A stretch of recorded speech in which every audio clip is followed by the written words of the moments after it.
주신 말씀 중심으로 잠깐 동안만 좀 은혜를 나누도록 하겠습니다. 우리 구원이라고 하는 거, 그리고 이 영생이라고 하는 것은 참 어려운 개념일 수도 있어요. 그런데 너무 교회에서 쉽게 사용하니까 그걸 이제 우리가 조금만 다르게 이야기해도 어려운 얘기라고 생각하고 성경적이고 신학적으로 막 어렵게 생각합니다. 구원, 영생 이런 것은 개념이 간단해요. 원래 하나님께서 천지를 창조하셨을 때로 우리가 돌아가는 겁니다. 아멘, 아멘. 하나님께서 천지를 지으셨죠. 영혼이 있는 것과 영혼이 없는 걸 지으셨죠. 영혼이 있는 존재를 위하여 영혼을 없는 존재를 만든 겁니다. 자, 생각해 보세요. 영이신 우리 하나님이 그 하나님의 형상, 그 모양대로 우리를 지으셨다. 요거 믿어지시면 아멘입니다. 이 하나님의 형상, 그 모양대로 지음받은 이 영적인 존재들은 모두 다 하나님을 찬양하고 하나님께 영광을 돌리고 하나님께 예배를 드리고, 사실은 천지를 창조하셨을 때 그때는 예배라는 이런 말은 사실은 없었죠. 그 예배라는 것은 조아리는 겁니다. 하나님의 은혜를 인정하고 조아리는 거예요. 그러니까 감히 하나님의 은혜가 너무 커서 고개를 들 수가 없어요. 이게 은혜인 겁니다. 자, 은혜가 너무 커서 고개를 이렇게 들 수가 없어. 그런데 그 은혜로 인하여 내가 내 힘으로 이룰 수 없는 자격, 내가 내 힘으로 이룰 수 없는 일, 이런 것들을 주신다는 것이 믿어져서 고개를 드는 겁니다. 그래서 하나님과 시선을 맞추는 거예요. 너무 하나님과 내가 격이 크잖아요. 그분을 따라갈 수도 없고, 그분의 수준을 알 수도 없고, 그분의 지혜와 지식을 알 수도 없어요. 그래서 그것을 알지 못하기 때문에 그분이 어떤 뜻을 가지고 계신지도 잘 알질 못한단 말이에요.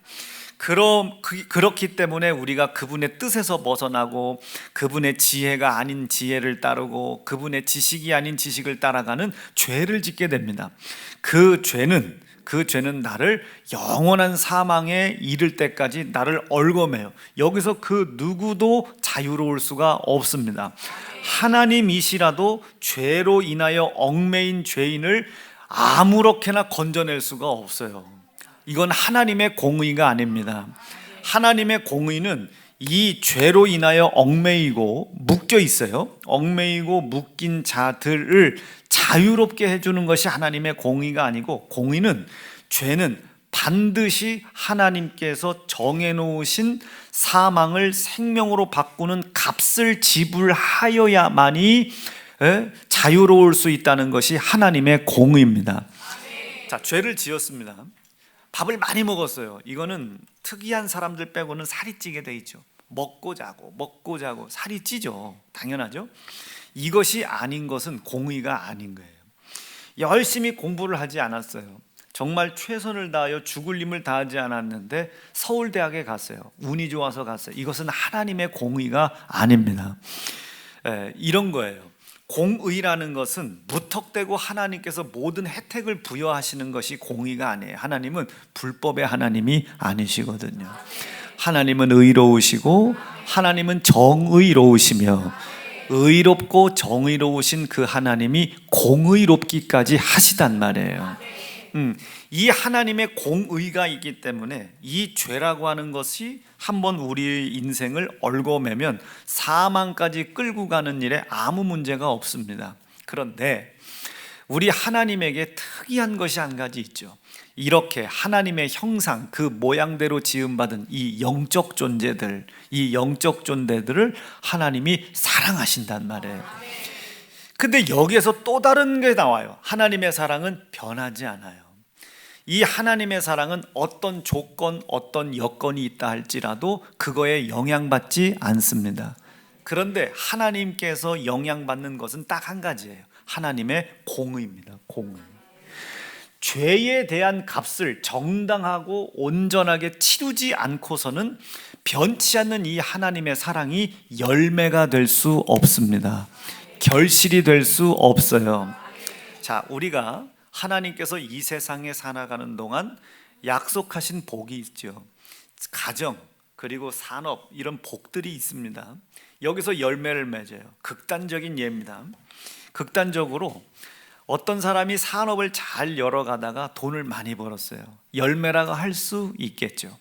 그런데 그 열매가 기한이 되기 전에 땅에 떨어진 것은 씨를 맺을 수가 없습니다. 우리가 이것을 결실이라고 그래요. 열매가 맺어졌으면, 이 열매가 추수할 때 온전한 열매로 결실이 돼야 되는 거예요. 창고에 잘 추수할 수 있는 열매가 되어야 하는 겁니다. 산업은 생겼어요. 그래서 재정의 복을 받았어요. 그런데 그 재정의 복 때문에 교회에 오는 거, 하나님을 사랑하는 것이 전부 다 방해를 받아요. 자, 가정도 산업이죠. 가정도 하나님이 약속하신 터인데 자녀를 얻었어요. 이 자녀가 너무 소중해서 예수를 떠나 이 자녀를 하나님 앞에서 믿음의 결심으로 키울 결단을 안 해. 제가 지난번도 말씀드렸지만 예식은 아닌데 성경에 보니까 이 부모들이, 이 영유아들이 있잖아요. 영유아가 있는데 이 아이들이 무슨 믿음이 있겠습니까? 믿음이 없죠. 이 믿음이 없는 이 아이들을 세상의 어떤 상황과 형편과 처지가 있음에도 불구하고 하나님만을 사랑하고 하나님만을 따르는 자로 내가 길러내겠다 결심을 하는 거예요. 하나님 앞에서 결심을 하는 거예요. 그리고 성도들을 증인 삼아 결심을 합니다. 그래서 우리 침례교단에서는 이것을 헌화식이라는 예식을 만들어 가지고 하더라고요. 참 성경적이죠. 굉장히 성경적이죠. 본인의 믿음. 저도 저 위에 있는 저 갓난쟁이들 보세요. 저 먹고 뛰고 놀 줄만 알지 제 애들이 뭘 할 수 있겠어요. 자, 목사님이야. 그러니까 그냥 목사님이야. 그 목사님 뭐 하는 사람이에요? 과자 주는 사람이에요. 일요일 날 또 뭐 아무개 나오세요. 과자 주는 사람이에요. 그리고 설교하고 또 목사님한테 안기고 기도받고 하다 보면 뭐 때로는 병도 낫고 때로는 목욕실 끌고 가가지고 과자도 받고 막 그래요. 그러니까 목사님도 아마 뭐 이러는 거죠. 근데 저들이 목사의 입을 통해 주시는 말씀이 하나님이라는 걸 알겠습니까? 모르죠. 우리 부모들은, 저 포함하여 우리 모든 부모들은 그 자식들이 하나님의 말씀이 하나님이고 하나님의 뜻을 위하여 하나님만을 사랑하는 자녀로 어떤 상황 속에서도 이 역경과 싸울 수 있도록 돕겠다 이거예요. 그것을 결심하는 거죠. 그럴 때에 그 열매가 결실이 되는 겁니다. 아마 여기서도 저 위에 있는 아이들 중에 제 아이를 포함하여 모든 아이들이 처음엔 괜찮아요. 처음엔 이렇게 괜찮다가 초등학교에 들어갈 때 사춘기를 일찍 겪어가지고 이제 더 이상 교회에 다니고 싶지 않아 하는 사람도 있죠. 중학교에 올라갔어요. 이제 목에 변성기가 들었어요. 지금이나 죄송합니다. 저 아들이 할아버지 그러지 어느 날 할아버지 불 좀 빌려주세요. 이럴 수도 있어요. 그러고 있다가 히틀러 같이 말이죠. 나 또 이게 또 히틀러 얘기하면 또 나올 사람이 있는데 히틀러 같이 말이에요. 독재자가 되고 600만 명, 700만 명 막 사람을 죽이고 뭐 이런 사람이 될 수도 있잖아요. 그걸 여러분 하나님이 주신 귀한 열매라고 이야기할 수 있겠습니까? 그럼 거꾸로, 그럼 그 사람은 하나님이 주신 열매가 아닙니까? 아니죠. 열매이긴 해요. 그런데 그 열매를 결실이 되도록 우리가 책임을 감당하지 못한 겁니다. 아멘, 아멘. 자, 어떤 사람은 시집을 가서 인생 망치는 사람이 있죠. 근데 어떤 사람은 꼬였다가 시집을 가가지고 인생이 종쳐지는 게 아니라 더 아름답게 변하는 사람이 있을 수 있죠. 자, 이건 극단적인 거예요. 누구 잘 만난 거예요? 남편 잘 만난 거예요. 그럼 어떤 사람이 좋은 남편입니까? 돈 많은 사람? 명예, 권력 있는 사람? 아니죠. 아내가 아내로서의 삶을 살아가야 돼. 그런데 그 아내로서의 삶이 하나님을 사랑하고 하나님의 뜻을 이루어가는 일에 방해가 되지 않도록 지켜주는 거예요. 보호해 주는 거예요. 이런 남자를 만나야 복 받는 거 아니겠습니까? 남자는 잘 만났어요. 한 달에 2천만 원, 3천만 원씩 막 돈을 갖다 줘. 그래서 재정적으로는 넉넉한데 재정적으로 넉넉한데 하나님이 누군지, 하나님을 사랑하는 게 뭔지 평생 가야 나 아내한테 특별 기도에 가자는 말도 안 하고, 새벽 기도 하자는 말도 안 하고, 교회 가자는 말도 안 하고, 11조 했니 안 했니 물어보지도 않고, 감사했냐고 안 했냐, 주의를 지켜야 되니 많이, 한 번도 잔소리를 안 하는 남자 아니면 아내를 만났어요. 이 사람이 열매는 맺었으나 이 열매가 기한이 되기 전에 떨어지지 않고 결실이 될 수 있겠어요, 없겠어요? 있을 수가 없죠. 왜들 아멘 안 해요? 있을 수가 없죠. 자, 지금 이제 진광성도가 보이니까, 여러분, 제 딸내미가 진광이한테 시집을 갔어요. 시집을 갔는데 남편이 아내한테 믿음 생활 똑바로 해라, 뭐 말 한마디도 안 해. 그럼 이제 아니 그랬다는 게 또 이렇게 또 승질을, 짜증을 확 내, 아주 눈치 보이게. 그러면 제가 무슨 생각했어요? 돈 없는 건 괜찮아요. 명예 없는 거 괜찮아요. 권력 없는 건 괜찮아요. 그런데 내 자녀가, 내 아들이, 내 딸이 시집장가를 갔는데도 불구하고 하나님만을 사랑하는 길에서 계속 이탈을 해. 그럼 마음에 근심되지 않을까요? 저러다가 저 열매가, 내게 허락하신 산업과 가정의 열매가, 자산과 자녀라는 열매가 과연 결실을 맺을 수 있을까? 열매가 될 수 있을까요? 덜 될 수가 없어요. 열매이긴 하지만 결실이 될 수 없단 말이에요. 사랑하는 성도 여러분, 우리 예수 믿는 사람들은 이거 바라보고 가는 겁니다. 하나님만 사랑하는 거예요. 하나님만을 사랑하기 위하여 입고 먹고 마시는 것이 필요한 겁니다. 이게 바뀌면 안 되는 거예요. 다시 하나님께서 우리 영적 존재들을 만드셨단 말이에요. 이 영적 존재들은 원래는 하나님 앞에 조아리고 하나님 앞에 눈치 보고 이런 존재가 아니었단 말이에요. 이 영적 존재들은 언제나 늘 하나님과 함께 거하는 삶을 살았습니다. 근데 어느 순간이에요, 어느 날 하나님을 위하여 지어졌고 하나님을 위하여 찬송하고 예배하고 영광을 돌리는 일을 위하여 영혼이 없는 존재들을 사용해야 되는데, 어느 날부턴가 이게 바뀌었어요. 영혼이 없는 것들을 귀하게 여겨요. 돈, 명예, 권력, 식물. 철원에 살 때 거기가 곡창지대거든요. 농사를 지어야 해요. 보통 2만 평, 3만 평이에요. 그때 제가 20몇 살에 30살도 되지 않았을 때 갔는데, 제가 아무리 정신은 없어도 성경은 하나님이라는 믿음은 있었어요. 근데 거기에 이제 추수 때가 되면 한 8월 말쯤 되면 이제 핵곡식이 나오기 시작하거든요. 그럼 전국에 있는 그 벼 베는 기계들이 철원으로 다 집중해요. 그러면 순서가 있어요. 그게 뭐 1000평, 2000평 가지고는 그거 예약도 못해요. 보통 2만 평, 2만 평, 3만 평, 어떤 분은 10만 평 농사 짓는 사람이 있어요. 내가 늘 얘기했던 BMW 타고 가요. 할아버지가 트렁크 열면 거기에서 곡괭이가 나와요. 아들은 그때 당시 에쿠스 리무진을 타, 그거 열면 거기서도 곡괭이. 귀지장이신 권사님, 우리 철원에서 우리 다 했던 거예요.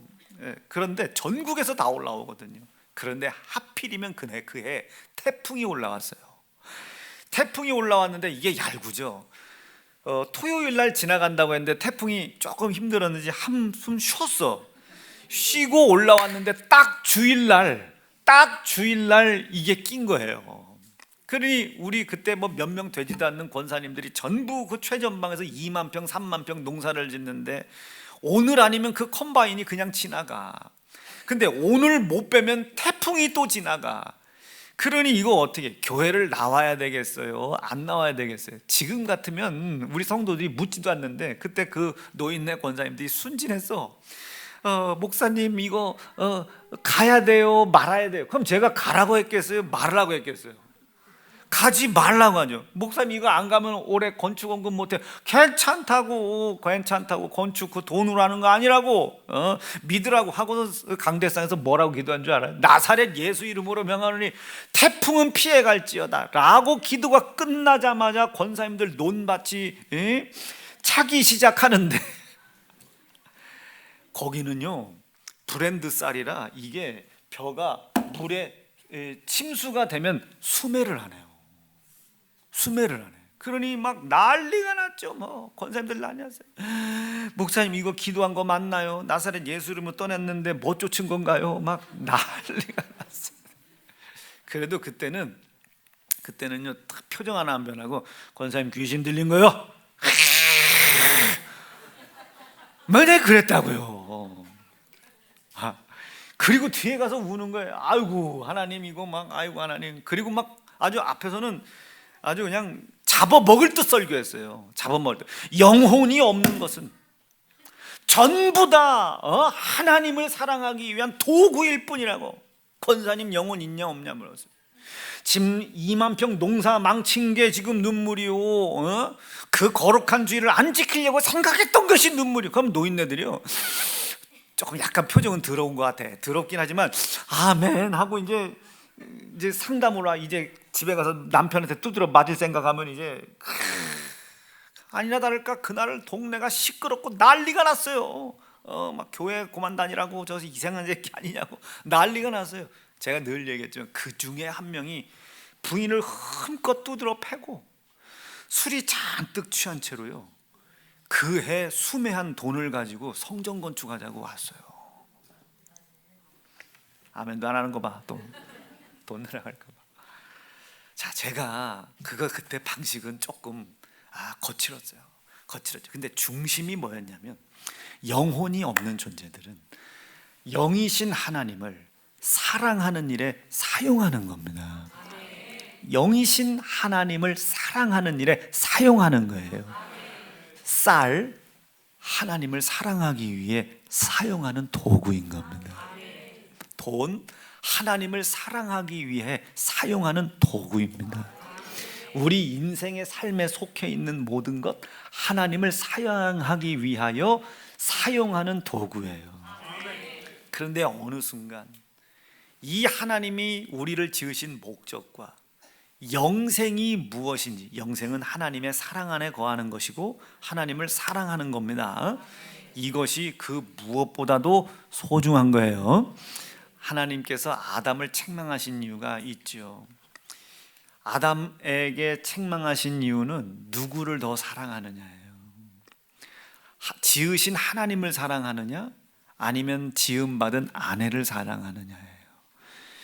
우리가 영적 존재로서 영혼을 가지고 있는 자를 우리가 임의로 죽이거나 해하지 않습니다. 살인하지 말라, 미워하지 말라는 계명이 여기서 나온 겁니다. 그들은 우리가 하나님을 사랑하는 일에 있어서 함께할 동역자이지 그들은 내 믿음의 대상도 아니고 내 충성의 대상도 아니고 내 봉사와 섬김의 대상도 아니에요. 내 인생의 삶을 주관하는 주관자가 아니에요. 이게 바뀌는 걸 우상숭배라고 합니다. 외람되게 결론 내리지만 우상숭배는 잘못된 사랑입니다. 초점이 잘못 맞은 거예요. 방법이 틀린 게 아니라 초점이 달라요. 사랑의 우선순위가 다른 겁니다. 우선순위가 다른 거예요. 우리가 이 교회라고 하는 공동체 내지는 조직 생활을 할 때 주의해야 할 사항들은 있습니다. 이제 이것은 다음 주부터 제가 쭉 설교를 할 거고, 그러나 이 조직과 눈에 보이는 이 공동체가 하나님을 사랑하는 일, 그리고 그 하나님을 사랑하는 일에 있어서 합심하고 연합하고 친교하고 교제하는 것, 사실은 이것을 예배라고 하거든요. 예배라고 하는 원래 본 뜻은 우리가 이렇게 뭐 설교 듣고 이런 것이기보다는 하나님을 사랑하는 일에 함께할 동역자들과 연합하는 겁니다. 무슨 연합하겠어요? 향후회로 모이겠어요? 아니면 전라도는 전라도, 경상도는 경상도 이렇게 모이겠어요? 아니면 끼리끼리 모이겠어요? 아니, 예수 안에서 모이는 겁니다. 지금 내가 비판하고 판단할 일도 많아. 그리고 내가 좌절하고 절망할 일도 많아. 근심할 일도 많아. 그것을 알고 있어. 그러면 그와 내 사이에 공통점을 찾아봐야 돼요. 저는 잘생겼어요. 여러분들은 그렇지 못해요. 그래서 저는 여러분들과 같이 있는 것을 굉장히 불편해합니다. 옛날 같으면 막 웃었는데 지금은 불편해요. 그런데 찾아보는 거예요. 여러분들과 제 공통점이 뭐겠어요? 예수 필요한 겁니다. 예수로 인하여 살아갈 수밖에 없다는 거예요. 예수로 인하여 하나님의 은혜를 입었다는 거예요. 그 공통점을 찾고 그 예수가 필요할 수밖에 없다는 사실을 인정하게 하기 위해서 내 규칙을 내려놓는 거예요. 내 원칙을 내려놓는 겁니다. 내 생각을 내려놓는 겁니다. 내 고집을 내려놓는 거예요. 이것은 내가 연약하기 때문에 빼앗긴 거 아니에요. 내가 내 스스로 버리는 겁니다. 이것이 예수 그리스도의 고난에 참여하는 사람입니다. 내가 스스로 이 고난에 자처했을 때 하나님은 나를 높이시죠. 사도 바울을 통해 얘기하잖아요. 낮아질 때 높아지는 겁니다. 내가 낮출 때 하나님이 높이시는 거예요. 내가 하나님보다 높아지려고 할 때 하나님은 나를 낮추십니다. 굉장히 괴롭죠. 담임 목사 설교 듣기 싫죠. 지금 낮춰지니까. 자기가 옳은데 낮춰지니까. 이건 연합이 아니에요. 이건 예배 자체가 아닙니다. 예배는 연합이에요. 아멘. 예배는 친교입니다. 뭐 갖다 친교하겠어요? 너랑 나랑 뭐 막국수 좋아하니까 막국수 뭐 동호회 모임, 이건 친교가 아니죠. 하나의 도구는 될 수 있지만 뭐 볼링 모임, 당구 모임 있었으면 좋겠다. 그것도 당구 모임, 뭐 야구 모임, 이런 동호회 모임은 사실 진실한 친교가 될 수가 없습니다. 우리가 구역 모임 하는 이유가 뭐예요? 동호회 하는 거 아닙니다. 너도 나도 예수가 필요한 거예요. 그 예수로 인하여 구원을 얻게 된 거예요. 죄는 나를 얽어맨다고 그랬습니다. 얽어매서 사망에 이를 때까지 끌고 가요. 여기에서 하나님이 나를 무턱대고 자유롭게 하는 게 아닙니다. 값을 지불해야 돼요. 죄의 값인 사망을 온전하고 완전하고 정직하고 정의롭게 지불해야 해요. 근데 우리는 그 값을 지불할 수가 없죠. 그래서 하나님이 나를 향한 사랑을 확증하시고 변치 않는 사랑이 있으심을 알게 하시려고 본인이 값을 대신 지불하신 겁니다. 대신 지불했다. 대속하셨단 말이에요. 나를 값을 대신 지불하신 거예요. 하나님의 공의에 대하여 아들 예수의 고난과 피의 희생으로 값을 대신 지불한 거예요. 이게 나에게도 있어야 되고, 지금 이게 너희들에게도 있어야 되고 우리에게도 있어야 되는 거예요. 나 여전도 회장님 보기 싫어요. 미워요. 그런데 미워하지 않아요. 우리 둘 사이에 필요한 게 하나가 있어요. 다른 건 다 틀릴 수 있어요. 저분 여탕 들어가요. 전 남탕 들어가요. 중간 어느 한 중간 없어요. 여러분, 성별은 남성과 여성입니다. 이런 것도 안 믿으면 안 돼. 나머지는 자기 생각일 뿐이야. 자기의 취향일 뿐이지 성은 취향에 따라 결정되는 게 아닙니다. 남성, 여성. 내 취향은 목욕탕 갈 땐 여자야. 이걸 변태라고 하는 거야. 뭐 목사님 정치 얘기한다고 하지 말아요. 이거는 여러분 성경에 기록되어 있는 이 모든 말씀은 정치적일 수도 있어요. 왜냐하면 여러분 남녀 평등 여기 어디 나와요? 성경에 성차별 금지 이런 거 어디에 나와요? 남자는 남자고 여자는 여자지. 남자의 역할, 여자의 역할이 따로 있어요. 지금 현대는 남자와 여자의 역할이 따로 있다는 것은 인정하고 있으나 그렇게 하다가는 가정이 운영이 안 되니까 서로 돕는 겁니다. 아멘, 아멘. 기준이 없는 것이 아니라 서로 용납하고 서로 돕는 거예요. 그렇다고 해서 남자가 여자 대신 아이를 낳아줄 수는 없잖아요. 여자가 대신 남자 대신 뭐 군대를 갈 수는 없잖아요. 그럼 갈 수는 없잖아요. 그러니까 남성과 여성은 엄연한 하나님의 질서다. 정치적인 성향이 아니에요. 하나님의 말씀을 이루어가는 것을 방해하는 세상의 정치 세력에 대하여 거세게 거칠게 대항할 뿐입니다. 아멘. 이해가 되시겠죠? 와, 이제 함께 따라해보는 거예요. 와, 우리 목사님 발언이 정치 발언이 아니었네. 시작. 왜 자꾸 나보고 극우라고 그래요. 보수. 나는 보수도 아니에요. 국가를 사랑하는 사람. 근데 그거보다 우선 하나님 사랑이 우선이라 이거지. 나 대한민국 사랑해요. 대통령 사랑하고 다 사랑해요. 그러나 하나님을 사랑하는 일에 그 사랑이 방해가 되면 이게 우상숭배가 된단 말이에요. 예배는 전례의식이 아닙니다. 의식이 아니에요. 뭐 종치고 이런 거 없어도 돼요. 규칙은 있지만 예배는 연합이란 말이에요. 친교하는 거예요. 교제한단 말이에요. 우리가 예수 안에서 말이죠. 그래서 내 규칙을 내려놓는 거예요.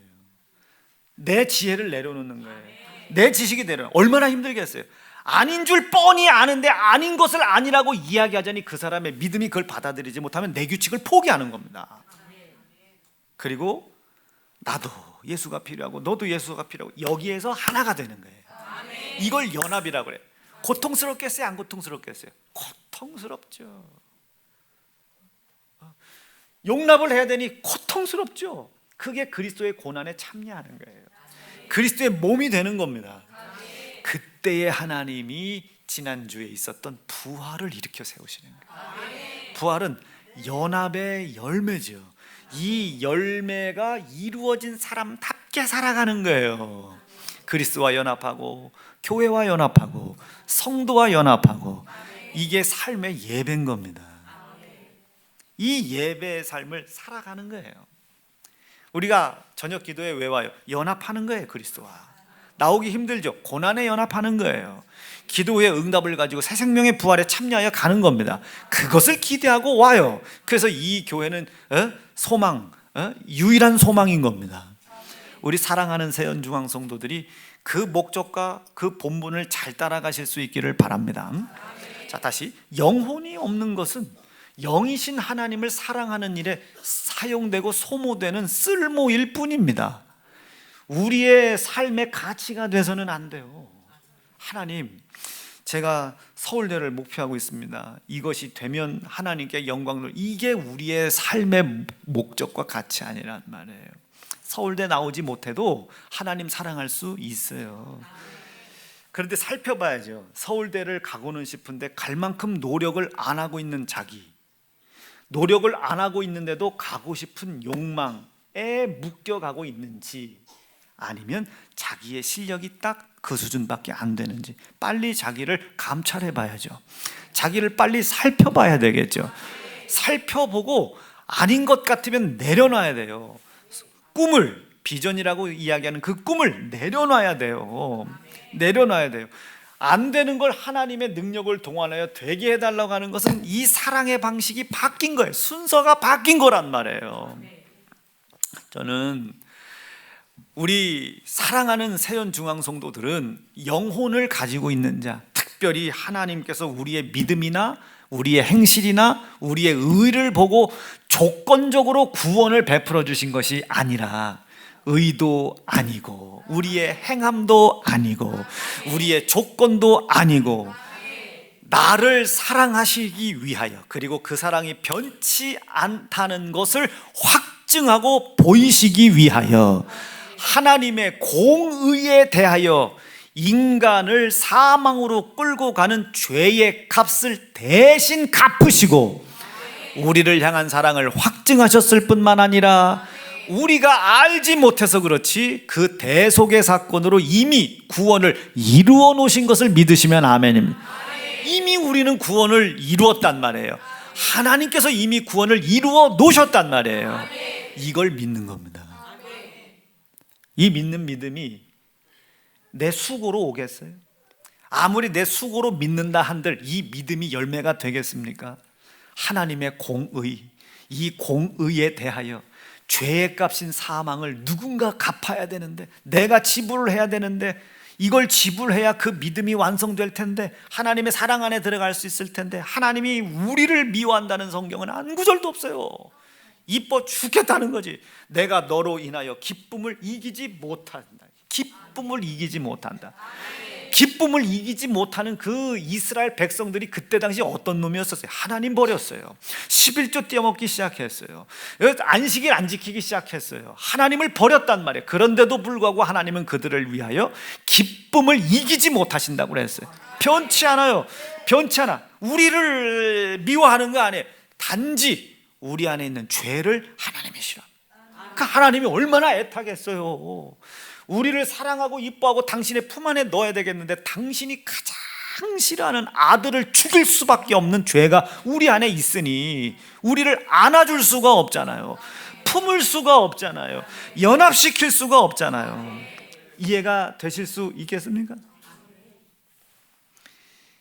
그런데 하나님은 포기치 않아. 우리는 바뀌었을 텐데 우리는 해보다가 안 되면 버려버리잖아. 그러나 우리 하나님은 하도 안 돼. 그런데 포기치 않고 하나님이 직접 내려오신 거예요.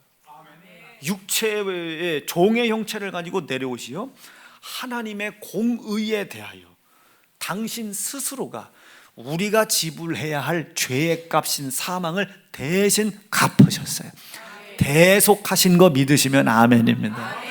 이 사실을 믿을 때 우리는 죄에서 구속함을 얻습니다. 여러분, 똑같은 단어인데 구속하면 다시 얽매이는 거예요.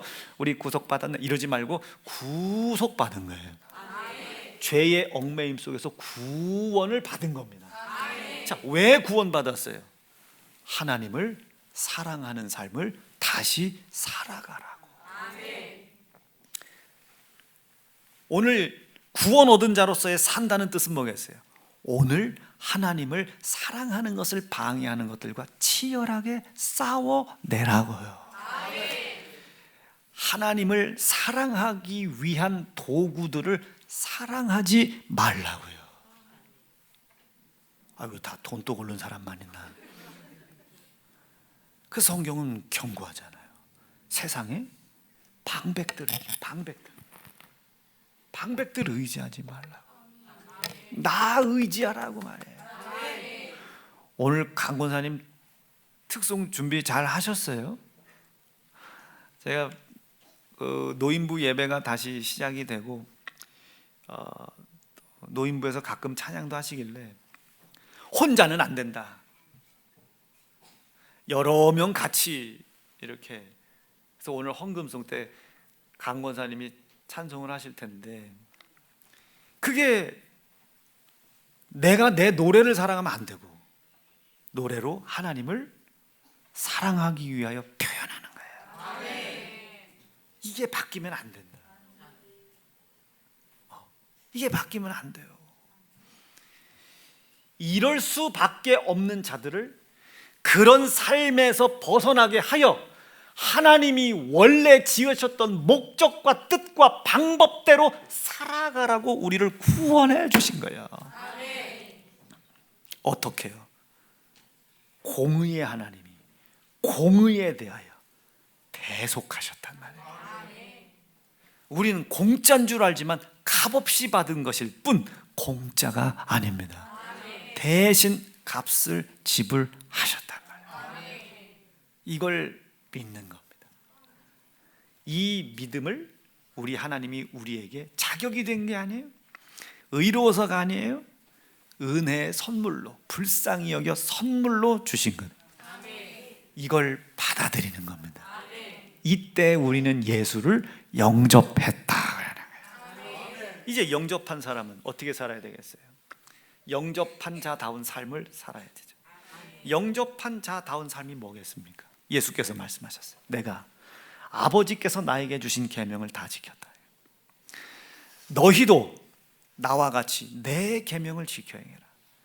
예수님의 계명은 다른 거 아니에요. 하나님을 사랑하라. 영적인 존재들이라고 믿어지시면 아멘입니다. 모든 영적 존재들은 하나님을 사랑해라. 주일날 출근했냐 안 했냐 가지고 이야기하는 거 아닙니다. 사람의 손에 의하여 만들어졌거나 사람의 손에 의하여 지어졌거나 사람의 삶과 관계 있는 모든 것들 그리고 영혼이 없는 것들 이런 것들이 내 사랑의 대상이 되면 안 된다. 하나님을 사랑하기 위한 도구 이상으로 생각하지 않도록 삶 속에서 싸워내라 해요. 도구 이상, 사랑의 대상이라고 생각하게 만드는 놈이 욕심이다. 이 욕심을 뭐가 끌고 간다고 했어요? 정욕이라는 놈이 끌고 간다고 했어요. 이 정욕은 마지막 탐심, 우상 숭배까지 우리를 끌고 갑니다. 말씀 정리할게요. 제사상 하나 때려쳤다고 우상 숭배가 끝난 거 아닙니다. 오늘 예배에 나와 있다고 하나님께서 예배 받으시는 거 아니에요. 예배를 성공하지 못하면 영생에 이를 수가 없어요. 왜? 구원 얻은 자로서의 삶이 아니니까. 오늘 인간에 의하여 만들어진 모든 것, 극단적인 거예요. 주의를 거룩히 지켜. 이건 인간이 만든 게 아니에요. 하나님의 명령입니다. 근데 그것을 인간이 다시 만들어내죠. 믿음 좋은 사람은 가도 안 좋은 사람은 안 가고 만들어. 그것을 사랑하면 안 된다. 그것은 내가 하나님을 사랑하기 위한 도구일 뿐이에요. 한두 달 한 번 출장 가고 하는 것, 그거 지옥 간다고 얘기하는 거 아닙니다. 마땅히 가도 되는데 어떡할 거야, 이렇게 생각해서도 안 된다는 거예요. 하나님, 이것이 하나님을 사랑하는 도구가 되게 해야 되는데 어느덧 내 삶의 우선순위가 이렇게 바뀌어버렸습니다. 나를 용서해 주시옵소서. 내 안에 정직한 영을 새롭게 하시고 우상 숭배가 끊어지게 도와주십시오. 그리고 그 은혜를 베풀어 주시기 위하여, 대속하시기 위하여, 아들 예수 피와 고난을 희생의 값으로 지불하신 그것에 대한 항상 감사가 내 속에 넘치게 하시고, 나 아니었으면 안 그래도 됐는데 나 대신 십자가에 희생당하신 예수의 고난에 함께하게 도와주시고, 희생에 함께하게 도와주시어 부활의 새 생명에도 참여하게 도와주시옵소서. 예수님의 고난과 희생에 연합하는 것은 예배, 하나님의 고난과 고통에 연합하고 참여하여 하나님의 뜻대로 살아가려고 하는 것은 신앙생활. 이 양쪽의 큰 기둥들이 여러분들에게 그치지 않기를 간절히 축원합니다. 두 주먹 불끈 쥐시고, 하나님 감사합니다. 오늘 주신 말씀 듣고 우리의 신앙생활이 새롭게 은혜로 시작될 수 있도록 인도하여 주시옵시고, 성령 강림일까지 우리가 말씀을 듣다가 더욱더 깊이 깨닫게 도와주시어 우리 하나님 우리에게 주신 산업과 가정에 열매 맺히게 해주신 거 결실될 수 있도록 축복하여 주시옵소서. 주 이름 높이 부르짖고 합심하여 기도합니다. 주여.